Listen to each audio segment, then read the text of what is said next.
எல்லாருக்கும் வணக்கம். இன்னைக்கு வீடியோல மே 26, 2025 இம்பார்ட்டன்ட் ஃபினான்ஷியல் நியூஸ் என்னென்னு பார்க்கலாம். வாங்க வீடியோக்குள்ள போலாம்.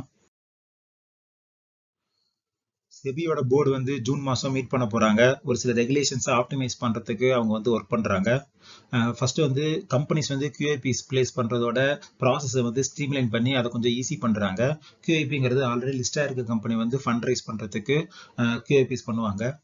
அதே மாதிரி Ritz and invites, real estate investment trust and infrastructure investment trust, இது ரெண்டுமே ஒரு இன்வெஸ்ட்மெண்ட் மெத்தட். இது ரெண்டையுமே ஈக்விட்டி கூட அலைன் பண்ணலாம். அதனால மியூச்சுவல் ஃபண்ட் வந்து அந்த மாதிரி ரிட்லையும் இன்வைட்லையும் இன்வெஸ்ட் பண்ற லிமிட்டை வந்து டபுள் பண்ண போறாங்க.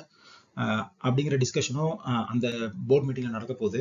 அதே மாதிரி ஆல்டர்னேட் இன்வெஸ்ட்மெண்ட் ஃபண்ட்ஸ் அப்படின்னா வெஞ்சர் கேபிட்டல், பிரைவேட் ஈக்விட்டி, இந்த மாதிரி செக்மெண்ட்ஸ்ல இருக்கவங்களுக்கு கோ இன்வெஸ்ட்மெண்ட் ஆப்ஷன்ஸ் வந்து ஆஃபர் பண்றதுக்கு அலோவ் பண்ண போறாங்க. அதே மாதிரி ஃபாரின் போர்ட்ஃபோலியோ இன்வெஸ்டர்ஸ் வந்து வெறும் கவர்மெண்ட் பாண்ட்ஸ்ல மட்டும் அவங்க இன்வெஸ்ட் பண்ணிக்கலாம் அப்படிங்கிற மாதிரி நார்ம்ஸை வந்து ரிலாக்ஸ் பண்ண போறாங்க அப்படிங்கிற மாதிரி ரிப்போர்ட் வந்திருக்கு. இந்தியா வந்து யூஎஸ் வந்து இந்தியால இருந்து போற ஸ்டீல் மேல போட்ட 25% டேரிஃப் வந்து இந்த ஏர்லி ட்ரேட் டீல்ல வந்து ரோல் பேக் பண்ணுவாங்க அப்படின்னு நினைக்கிறாங்க. அதே மாதிரி WTOலயும் அவங்க இன்ஃபார்ம் பண்ணியிருக்காங்க என்னன்னா, அந்த 25% டேரிஃபை யூஎஸ் ரோல் அவுட் பண்ணல அப்படின்னா ரிட்டாலிட்டரி டேரிஃப் வந்து நாங்க அந்த ஸ்டீல் அண்ட் அலுமினியம் இது மேல போடுவோம் அப்படின்னு சொல்லி இந்தியா வந்து WTOட இன்ஃபார்ம் பண்ணியிருக்காங்க. இந்த மீன்வைல் இந்தியா வந்து 4th லார்ஜஸ்ட் எக்கானமியா இருக்கு வேர்ல்ட்ல. ஃபர்ஸ்ட் வந்து USA, second China, third Germany, fourth வந்து ஜப்பானா இருந்தது. இப்போ இந்தியா 4th இருக்கு, ஜப்பான் வந்து 5th பிளேஸ்க்கு போயிருக்கு. யூஎஸ்ல வந்து பாண்டோட ஈல்டு வந்து இன்க்ரீஸ் ஆயிருக்கு. 10-year ஈல்டு வந்து 4.63% வரைக்கும் கிளைப் ஆயிருக்கு. இதுக்கு ரீசன் என்னன்னா, ரேட்டிங் ஏஜென்சிஸ் வந்து யூஎஸோட ரேட்டிங்கை குறைச்சதும் ட்ரம்ப் வந்து இப்போ புதுசாக அந்த பில் பாஸ் பண்ணதுனால கடன் வாங்குறதுக்கு கவர்மெண்ட்டுக்கு வந்து ரொம்ப கஷ்டமா இருக்கும். அதனால 10-year பாண்ட், 30-year பாண்ட், இது எல்லாத்துலேயுமே இன்ட்ரெஸ்ட் ரேட் வந்து இன்க்ரீஸ் ஆகும் அப்படிங்கிறதுனால அந்த ஈல்டெல்லாம் அதிகமாக இருக்கு. ஸோ அதுலேயே நல்ல பெனிஃபிட் கிடைக்கிறதுனால FPIs வந்து இந்தியன் ஈக்விட்டிஸ்ல இருந்து எக்ஸிட் ஆகி பாண்ட்ல வந்து இன்வெஸ்ட் பண்றாங்க. லாஸ்ட் வீக் மட்டுமே 4784 கோடி ஒர்த் ஆஃப் ஷேர்ஸை வந்து இந்தியன் மார்க்கெட்ல FPIs வித்திருக்காங்க.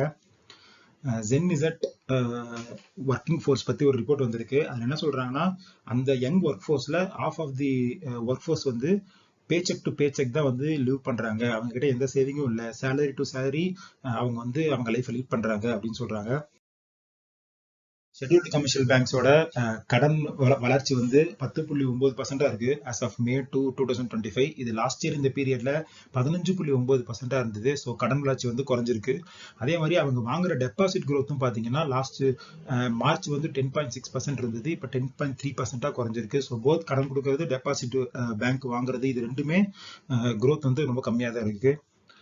ரேஞ்ச் ரோவர் என்ன சொல்லியிருக்காங்கன்னா, இந்தியாவோட அந்த டைவர்ஸ் செட் ஆஃப் கஸ்டமர்ஸை கேபிட்டலைஸ் பண்றதுக்காக லிமிடெட் எமிஷன் கார்ஸ் வந்து நாங்கள் நிறைய ரிலீஸ் பண்ண போறோம், ஸ்பெசிஃபிக்கா இந்தியாவுக்கு மட்டும் அப்படின்னு சொல்லியிருக்காங்க. அதே மாதிரி இந்த மேல வந்து மழை அதிகமா இருந்ததுனால ஐஸ்கிரீம் சேல்ஸ் வந்து ஏப்ரல் மந்தோட கம்பேர் பண்ணும்போது 10% வந்து டிக்ளைன் ஆயிருக்கு. பேங்க்ல நம்ம பண்ற டெபாசிட் அக்கௌண்ட்ஸ்ல மேக்ஸிமம் டெபாசிட் இன்சூரன்ஸ் கேப்பா 5 lakhs இருந்தது. அந்த 5 lakhs இன்க்ரீஸ் பண்றதுக்கான டிஸ்கஷன்ஸ் வந்து கவர்மெண்ட்ல போயிட்டு இருக்கு அப்படின்னு சொல்றாங்க. அது வந்து வித்தின் ரேஞ்ச் ஆஃப் 10 lakhs இருக்கும் அப்படின்னு சொல்லியிருக்காங்க. இது வந்து ஸ்டார்ட் பண்ணது 1962ல 1500 ரூபாய் கவரேஜ் லிமிட் கொடுத்திருந்தாங்க. இது அப்படியே படிப்படியா இன்க்ரீஸ் ஆகி 2020ல 5 லட்சம் வரைக்கும் டெபாசிட் இன்சூரன்ஸ் இருந்தது. நீங்க ஒரு டெபாசிட் அக்கௌண்ட் வச்சிருந்தீங்கன்னா, இஃப் சப்போஸ் பேங்க் திவால் ஆயிடுச்சுன்னா 5 lakhs வரைக்கும் உங்களுக்கு ரிட்டர்ன் பண்ணுவாங்க. ஸோ இப்போ அந்த கேப்பை வந்து இன்க்ரீஸ் பண்ணலாம் அப்படின்னு சொல்லி ஒரு டிஸ்கஷன் நடக்குது. அதே மாதிரி குளோபல் கேப்பபிலிட்டி சென்டர்ஸ் இருக்கிறதுனால ரியல் எஸ்டேட் ஆஃபீஸ் ஸ்பேஸ் வந்து ரெண்ட் பண்ற அந்த ஸ்பேஸ்ல வந்து ப்ரீமியம் நிறைய இன்க்ரீஸ் ஆயிருக்கு. ஸோ அந்த கம்பெனிஸ்க்கு பிசினஸ் வந்து நிறைய ரன் ஆகுது. டாடா மோட்டார்ஸ் என்ன சொல்லியிருக்காங்கன்னா, அவங்க வந்து அந்த எலக்ட்ரிக் பேசஞ்சர் வெஹிக்கிள் செக்மெண்ட்ல வந்து 50% மார்க்கெட் ஷேரை நாங்கள் ரீகெயின் பண்ண போறோம், அதுக்கு தான் நாங்கள் ஒர்க் பண்ணிட்டு இருக்கோம் அப்படின்னு சொல்லியிருக்காங்க. அதுக்கு அவங்க என்ன முயற்சி எடுத்திருக்காங்கன்னா, 20 lakh கேட்டகரிக்குள்ள இருக்கிற அந்த கேட்டகரியில 2 வண்டி வந்து அவங்க புதுசா இப்போ வந்து லான்ச் பண்ண போறாங்க. Harrier.ev அண்ட் Syrah.ev, இது ரெண்டுமே அவங்க லான்ச் பண்ண போறாங்க. இதன் மூலமா அந்த 50% மார்க்கெட் ஷேரை நாங்கள் ரீகெயின் பண்ணுவோம் அப்படின்னு அவங்க சொல்றாங்க. அதே மாதிரி இந்தியாவோட ஜிடிபி growth வந்து Q4ல வந்து இது வரைக்கும் இந்த 3 குவார்டர்ல இல்லாத அளவுக்கு ஹையா இருக்கும் அப்படின்னு நினைக்கிறாங்க. லாஸ்ட் 3 குவார்டர்ஸ்ல வந்து ஃபர்ஸ்ட் குவார்டர்ல 6.5, செகண்ட் குவார்டர்ல 5.6, தேர்ட் குவார்டர்ல 6.2 எக்கானமிக் க்ரோ ஆயிருக்கு. இந்த குவார்டர்ல 7.6% growth இருக்கும் அப்படின்னு சொல்லி எதிர்பார்க்கப்படுது. இதுக்கு முக்கியமான காரணம்னா அக்ரி சைடு அவுட்புட் நல்லா இருந்திருக்கு. அதனால ரூரல் எக்கானமில கொஞ்சம் பணப்புழக்கம் நிறைய இருக்கு. ஸோ அதனால எக்கானமி ரிவைவ் வந்து அக்ரி சைடு அந்த அக்ரியோட அவுட்புட்னால ரூரல் சைடு அதிகமா இருக்கும். இதனால ஜிடிபி growth வந்து நல்லா இருக்கும் அப்படின்னு எதிர்பார்க்கப்படுது. அதே மாதிரி ஐபிஓ மார்க்கெட் வந்து இந்த recent pull back Indian market நடந்ததுக்கு அப்புறம் நல்லா வார்ம் அப் ஆயிருக்கு. இப்போ ரீசெண்டா 60+ ஐபிஓஸ் ஒர்த் ஆஃப் 1.02 ட்ரில்லியன் ருபீஸ்க்கு வந்து ஆல்ரெடி செபிட்ட அப்ரூவ் வாங்கி ரெடியா இருக்காங்க. சொல்லப்போனா 66 கம்பெனிஸ் வந்து ஆல்ரெடி செபிட் அப்ரூவல் வாங்கிட்டாங்க. அந்த ஐபிஓஸ்லாம் இனிமேல் ஒன்னொன்னா வரப்போகுது. 68 கம்பெனிஸ் செபி கிட்ட டாக்குமெண்ட்ஸை ஃபைல் பண்ணியிருக்காங்க செபியோட அப்ரூவலுக்காக.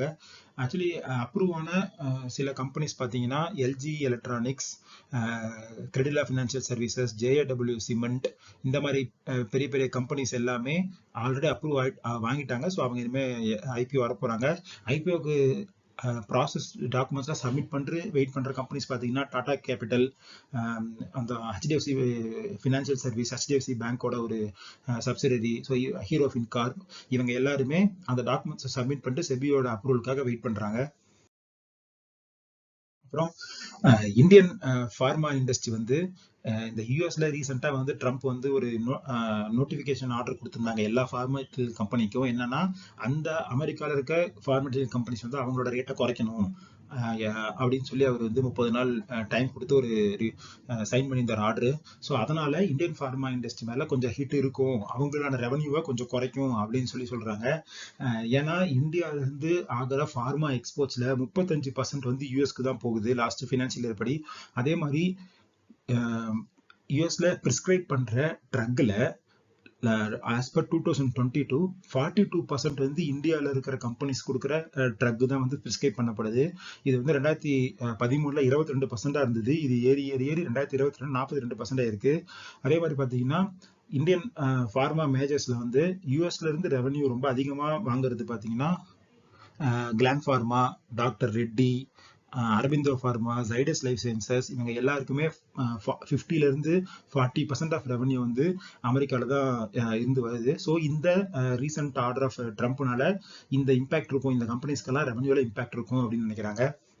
அதே மாதிரி செபி வந்து இண்டஸ்இண்ட் பேங்க்ல ரீசெண்டா அந்த டெரிவேட்டிவ்ஸ்ல இருந்த டிஸ்கிரிபன்சிஸ் வந்து ரிப்போர்ட் ஆச்சு. அது சம்பந்தம் விசாரிச்சுட்டு இருக்காங்க. அது வந்து ரிப்போர்ட் பண்றதுக்கு முன்னாடியே அங்க இருக்கிற ஒரு சில ஆளுகளுக்கு தெரியுமா, அது வந்து லேட்டா வெளியே ரிப்போர்ட் ஆச்சா அப்படிங்கிற விஷயத்த வந்து அவங்க வந்து ப்ரோவ் பண்ணிட்டு இருக்காங்க அப்படின்னு சொல்லி செபி சொல்லியிருக்காங்க. ஸோ இதெல்லாம் தான் இன்னைக்கு எல்லா ஃபினான்ஷியல் நியூஸ் பேப்பர்லயும் இருந்த முக்கியமான ஃபினான்ஷியல் நியூஸ். இந்த வீடியோ பார்த்ததுக்கு ரொம்ப நன்றி. தேங்க்ஸ்.